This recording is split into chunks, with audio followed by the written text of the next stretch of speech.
Hello. I would like to go back now and talk a little bit more about syllogisms, specifically about the first two syllogistic figures. There's actually four. We're just going to talk about two. And then the validity and invalidity of syllogisms to give you a sense of that. First off, just to note, when the premises of a syllogism are set out, each premise is traditionally set out with these words, or one or another of these sets. So all, no, some, or some not. And you'll see how those work within it. So those are the four possibilities for each premise.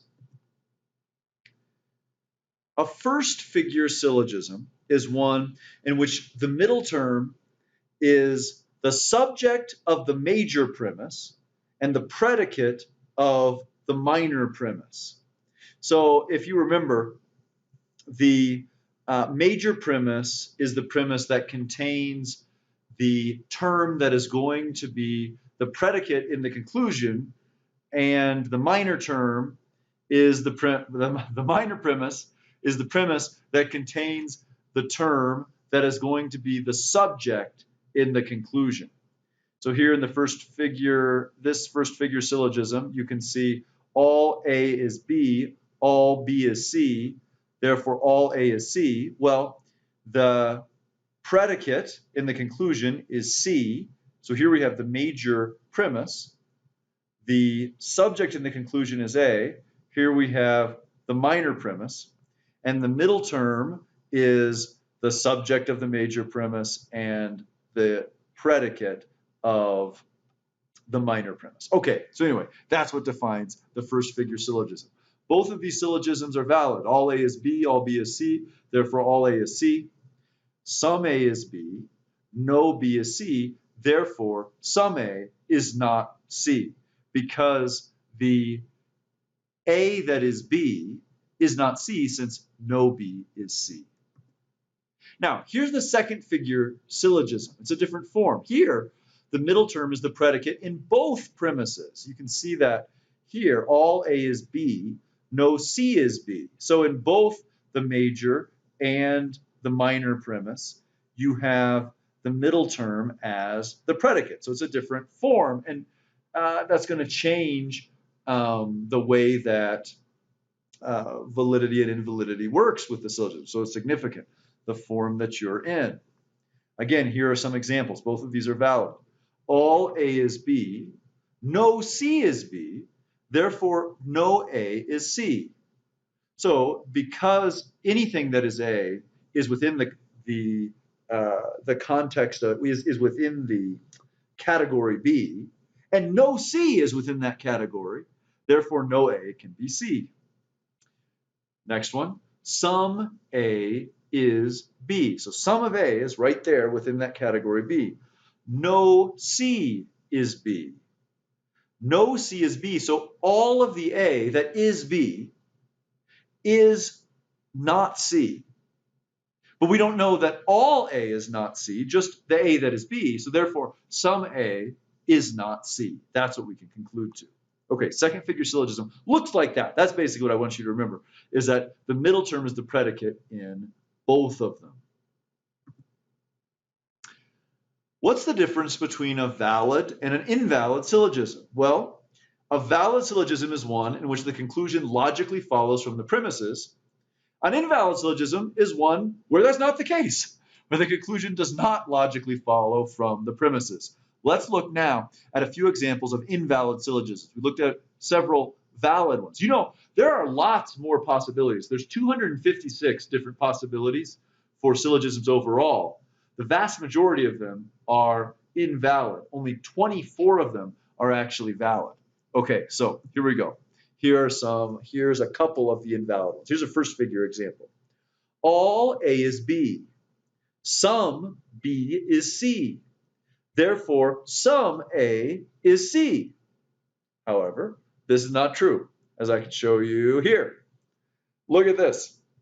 So in this case, let's take dogs as A. all dogs are mammals. Some mammals are winged, okay? And you can see that there in this diagram.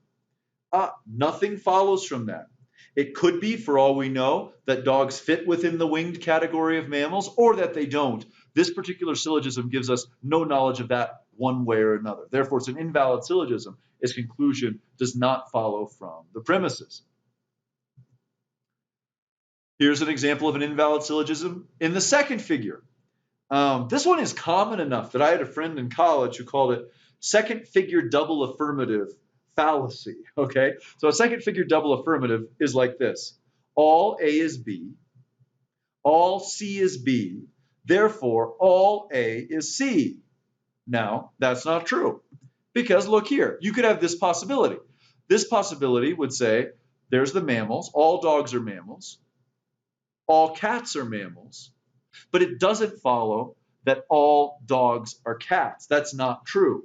And again, it's possible from all we know from the syllogism that it could be, that those circles could be overlapping. So we really don't know anything about the relationship between dogs and cats from this syllogism, whether any dogs are cats or not.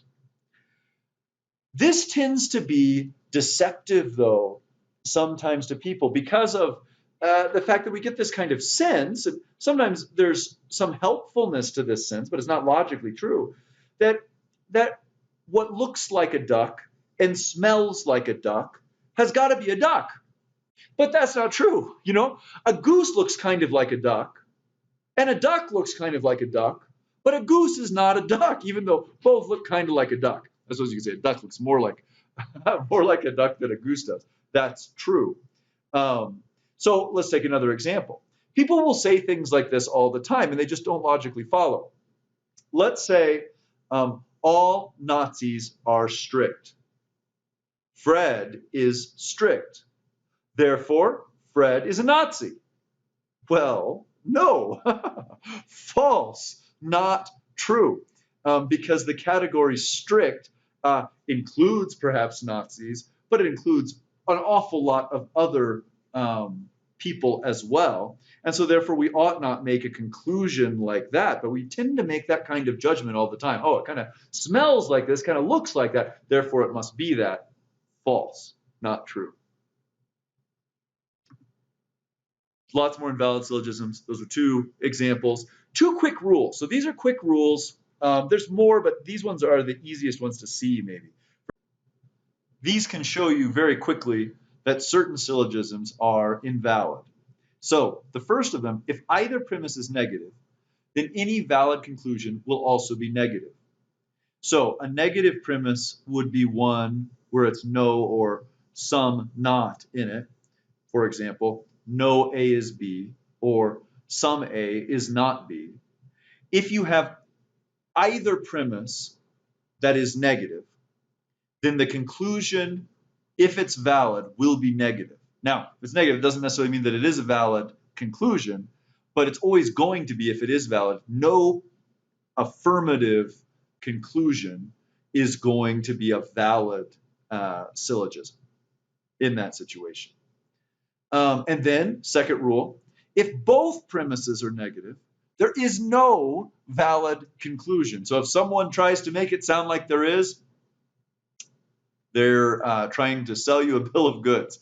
So there's no valid conclusion in that situation, no valid syllogism when both premises are negative, because since both are negative, there's no connection made between the major and the minor term. There just can't be. You don't know how they relate to one another. So you always know that if you have two negative premises, it's an invalid syllogism. There you go. Hope that your day is going wonderfully. God bless you. Talk to you soon.